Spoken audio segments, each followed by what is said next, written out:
Hello बच्चों, चलिए इस प्रश्न को देखते हैं। यंग के दो स्लिट प्रयोग में पर्दे को स्लिट से 1.0 मीटर की दूरी पर रखने पर व्यतिकरण फ्रिंजों की चौड़ाई 0.02 सेंटीमीटर पाई गई है।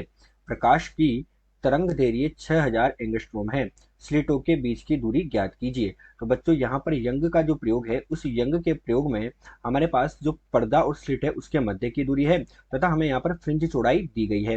तो उस स्थिति में हमें जो स्लिटें होती है बच्चों, उनके बीच की दूरी अर्थात छोटे डी का मान यहाँ पर ज्ञात करना है। तो चलिए बच्चों, सर्वप्रथम हम देखते हैं मुख्य अवधारणा। तो इसमें हम क्या देखते हैं बच्चों, हम देखते हैं कि यंग का जो प्रयोग होता है बच्चों, उसमें हमारे पास क्या होगा। तो यंग के प्रयोग में, अब इसमें हम बच्चों देखते हैं कि हमारे पास जो फ्रिंज चौड़ाई होती है वो क्या होती है। तो बच्चों यंग के प्रयोग में फ्रिंज चौड़ाई फ्रिंज चौड़ाई जिसे हम बीटा से प्रदर्शित कर रहे हैं यहाँ पर, तो फ्रिंज चौड़ाई बीटा बराबर हमारे पास होता है बच्चों लेमडा गुणा डी बटे डी के बराबर होता है। तो ये लेमडा गुणा डी बटे डी के बराबर होता है तथा जो यहाँ से हम देखेंगे बच्चों, तो स्लिटों के बीच दूरी जिसे हम छोटे डी से दर्शाते हैं, तो स्लिटों के बीच दूरी, ये छोटा डी हो गया बच्चों, ये हमारे पास किसके बराबर हो जाएगा, ये हो जाएगा लेमडा गुणा डी बटे बीटा के बराबर हो जाएगा। तो यहाँ पर बच्चों बीटा तो फ्रिंज चौड़ाई है, छोटा वाला डी हमारे पास क्या है, स्लिटों के बीच की दूरी हो गई, और जो बच्चों लेमडा है ये हमारे पास तरंग दैर्घ्य है। तो लेमडा हमारे पास क्या हुआ बच्चों, प्रकाश की तरंग दैर्घ्य हो गई, तो लेमडा हो गई तरंग दैर्घ्य।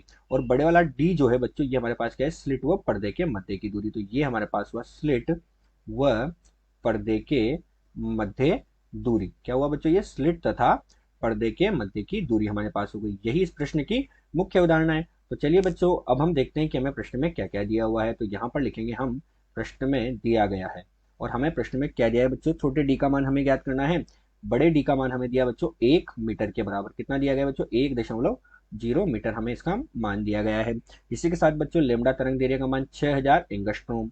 6000 एंगस्ट्रोम का मतलब कितना हुआ बच्चों, 6 × 10⁻⁷ मीटर के बराबर इसका मान हो गया। 1 एंगस्ट्रोम बराबर 10⁻⁻10 करेंगे बच्चों, तो ये हमें प्राप्त हो जाएगा। बीटा अर्थात फ्रिंज चौड़ाई का मान हमें दिया गया बच्चों 0.02 सेंटीमीटर, अर्थात ये कितना हो जाएगा बच्चों, 1 सेंटीमीटर बराबर 10⁻²मीटर, अर्थात ये हमारे पास होगा 2 × 10⁻⁴ मीटर के बराबर। तो ये हमारे पास बीटा का मान हो गया, और डी का मान हमें यहाँ पर ज्ञात करना है, छोटे वाले डी का। तो चलिए बच्चों, अब हम प्रश्न को हल करते हैं। तो अब हम कर रहे हैं हल, और बच्चों हमने डी का मान ज्ञात करना है। तो डी का सूत्र हमारे पास क्या है, जो हमने मुख्य उदाहरण में देखा, लेमडा गुणा डी बटे बीटा हो जाएगा बच्चों। तो लेमडा कितना हो गया, 6 × 10⁻⁷ गुणा डी का मान कितना है, 1 बटे में हमारे पास कितना होगा बीटा, अर्थात 2 × 10⁻⁴ होगा। इसे हम हल करेंगे, इसे हम हल करने पर स्लिटों के मध्य की दूरी प्राप्त होगी, और वो हमें प्राप्त होगी बच्चों 3 × 10⁻⁻³ मीटर के बराबर।